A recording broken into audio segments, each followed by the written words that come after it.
கர்த்தர் நமக்கு சிறுமையை விலக்கி அவர் நமக்கு மறுவாழ்வை கர்த்தர் கொடுப்பார். ஹல்லேலூயா. நமக்கு ஒரு மறுவாழ்வு இருக்கிறது.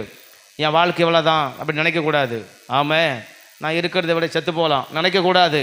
ஆமென். கர்த்தர் நமக்கு பேசுகிறார். ஸ்தோத்திரம். என் வாழ்க்கையில் நான் என்ன நன்மையை கண்டுட்டேன், நான் என்ன ஆசீர்வாதத்தை கண்டுட்டேன், நான் என்ன சுகத்தை கண்டுட்டேன், நான் என்ன சுகபோகத்தை பார்த்துட்டேன், நான் என்ன ஸ்தோத்திரம் நன்மையை அனுபவிச்சுட்டேன், ஒன்றுமே இல்லையே. ஸ்தோத்திரம் அப்படின்னு நம்ம விரக்தி அடைவது அல்ல.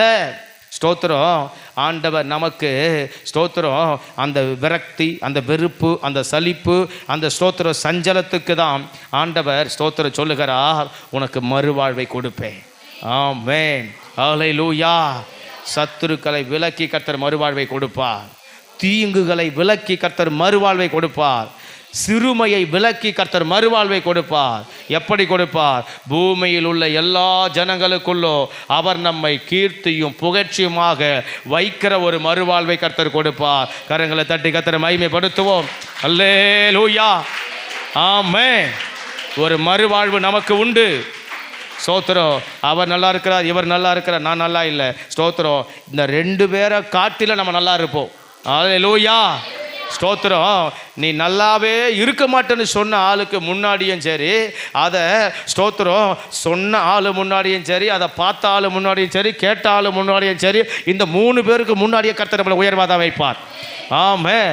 உன்னை என்ன பண்ணுறேன் பாரு, நான் உன்னை ஸ்தோத்திரம் அட்ரஸே இல்லாத பண்ணுறேன்னு சொல்ல ஆள் முன்னாடி தான் நமக்கு ஒரு பெரிய நிலையான அட்ரஸை கர்த்தர் கொடுப்பார். அல்லேலூயா.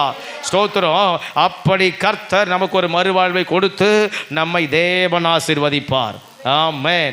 நம் தேவன் பெரியவர், நமக்குள் இருக்கிறவர் பெரியவர். அவர்களோடு இருக்கிறவர்களை காட்டிலும் ஸ்தோத்திரம் நம்மோடு இருக்கிறவர் அதிகம் பெரியவர். பெரிய காரியங்களை செய்வார்.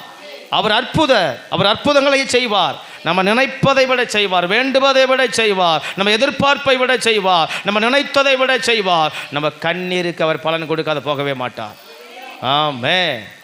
கண்ணீருக்கு பலன் கொடுக்காத போகவே மாட்டார்.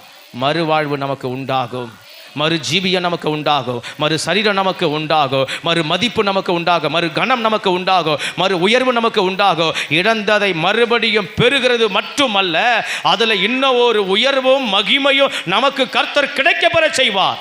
அல்லேலூயா.